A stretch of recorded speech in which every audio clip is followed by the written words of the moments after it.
a disciplina do professor Fernando Meneguin foi muito interessante e também foi muito útil para eu utilizar na minha primeira ideia de trabalho que eu iria fazer no final do curso. Eu partiu da disciplina do professor Fernando Meneguin, ficou bastante rica, enriqueceu bastante a ideia que eu tinha inicialmente. Inclusive, coincidentemente, ele foi indicado como meu orientador no início, né? Só que no meio do caminho eu fiquei achando que eu queria mudar completamente o meu tema e por conta de um outro insight que eu tive na disciplina do professor Éder, né, de Tribunais de Contas, que também me mostrou que eu podia estudar alguns aspectos bem interessantes dentro da administração pública relacionados à gestão do órgão que eu trabalho. E então eu resolvi mudar completamente, até pedi para mudar para o professor Éder como orientador. Fiquei muito dividida porque justamente esses dois professores trouxeram materiais e conteúdos, ideias que foram muito ricos, assim. Eu não tinha tido contato antes, então eu fiquei com água na boca, vamos dizer assim, usar uma expressão mais coloquial, para trabalhar com as duas ideias que surgiram e que eu tive contato e que eu não conhecia, por conta desses dois professores. Assim, se eu pudesse, eu teria feito os dois trabalhos, teria feito 2 dissertações, né, com os 2 temas. Eu escolhi o meu tema de pesquisa, na verdade eu mudei radicalmente, né? Depois de cursar a disciplina com o professor Éder Oliveira sobre tribunais de contas, ele nos repassou um material sobre inovação no serviço público. Vinha sentindo a necessidade de fazer um trabalho específico para o órgão que eu trabalho, que é a Procuradoria do Distrito Federal, porque o meu tema inicialmente era voltado para a área da saúde, para a questão de judicialização da saúde. Então, ele não era voltado especificamente para a gestão do meu órgão. Poderia ser útil, mas eu queria algo mais focado ainda na gestão de pessoal e de recursos. E uma coisa que acontecia muito dentro do órgão que eu trabalho era as pessoas, os meus colegas de trabalho reclamarem, né?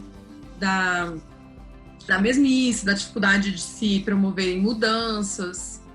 Então, eu achei que seria muito interessante eu seguir essa linha, né?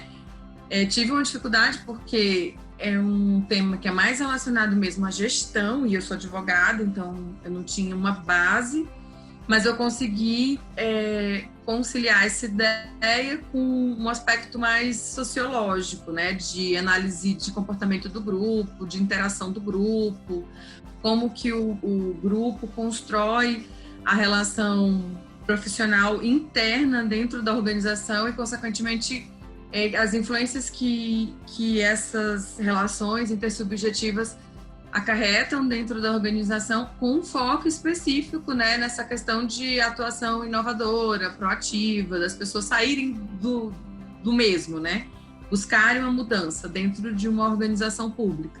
E foi muito, eu acho que foi bem bacana essa minha mudança de tema no último mês que eu tinha para fazer minha qualificação.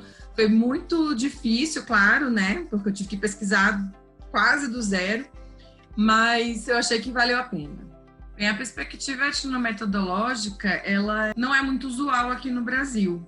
Normalmente, estudos da área social que utilizam essa perspectiva na área da sociologia, principalmente, mas eu me deparei com um texto de 2 autores, Bispo e Godoy, que eles buscam mostrar que a utilização da perspectiva etnometodológica é bastante útil dentro dos estudos da administração, principalmente os voltados ao desenvolvimento organizacional, porque busca principalmente fazer tem como objeto de estudo as interações dos grupos que formam as organizações, né? As práticas que são corriqueiras, como que o cotidiano dentro das organizações é construído.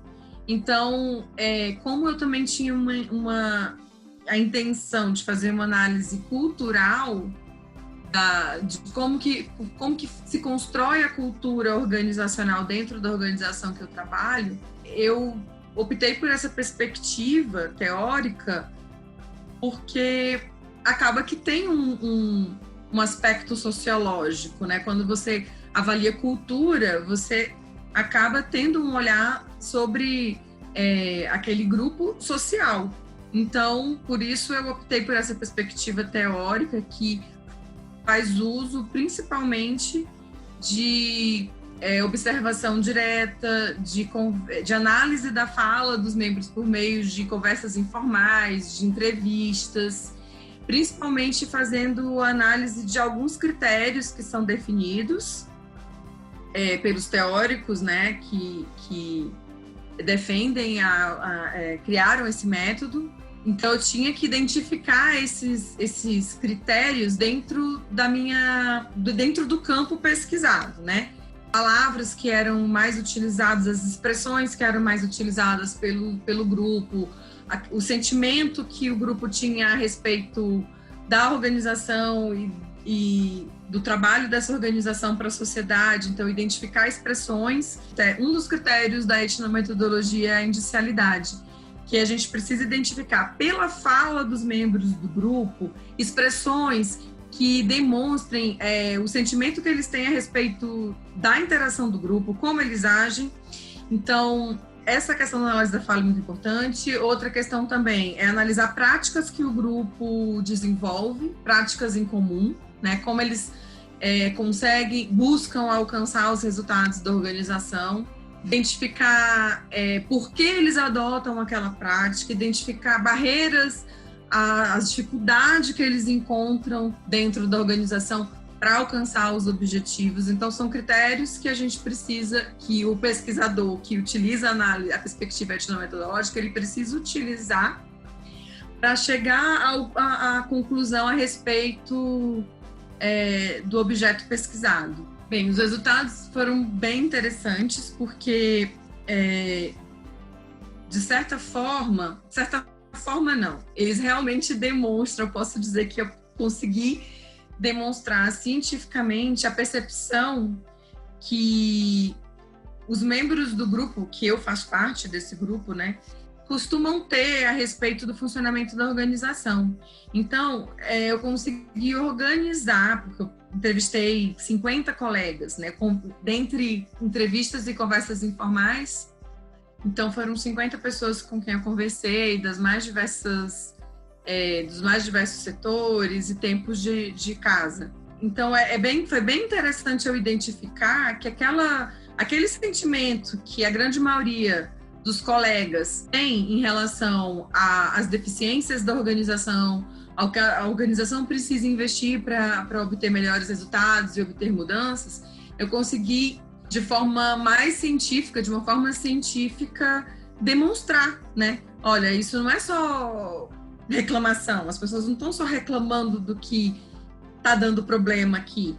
Realmente é muito comum que os membros da organização utilizem as mesmas expressões para descrever os problemas, descrevam as mesmas práticas que dão certo e as mesmas práticas que dão errado. Então, eu consegui mapear problemas que a gente precisa enfrentar dentro da organização. E aí, agora eu tenho um elemento mais forte, né, para buscar mudanças dentro da organização. Não é só eu acho que precisa mudar, né? Eu consigo demonstrar os problemas que existem e que não é só uma percepção pessoal, realmente é algo identificável por meio de um trabalho científico. Quando eu optei por esse tema foi justamente na intenção de fazer um trabalho que pudesse contribuir efetivamente para a melhoria do órgão, né, da Procuradoria do Distrito Federal, e o trabalho da Procuradoria sendo melhorado, consequentemente a sociedade ganha com isso, porque a advocacia pública tem como função principal fazer a defesa do Estado, que ao final representa a coletividade. Então, melhorias de gestão, melhorias institucionais e que acarretem resultados melhores no desenvolvimento do trabalho da Procuradoria do Distrito Federal, certamente acarretam benefícios para a sociedade, por mais que não sejam diretos, perceptíveis de forma fácil, mas ao longo do tempo é possível perceber, sim, qualquer melhoria dentro da Procuradoria pode gerar melhorias. Inclusive, o meu trabalho foi focado na redução de litígios. Então, a redução de litígios, ela beneficia tanto a administração pública como o Poder Judiciário, né? Que também é um poder que também faz parte da administração, né, pública. Vou tentar publicar o artigo, mas ao mesmo tempo eu vou submeter também a alta administração como requerimento, né? Como requerimento, já que eu faço parte do órgão, para que aquelas sugestões que eu expus no trabalho sejam estudadas e avaliadas e eventualmente implementadas dentro da Procuradoria.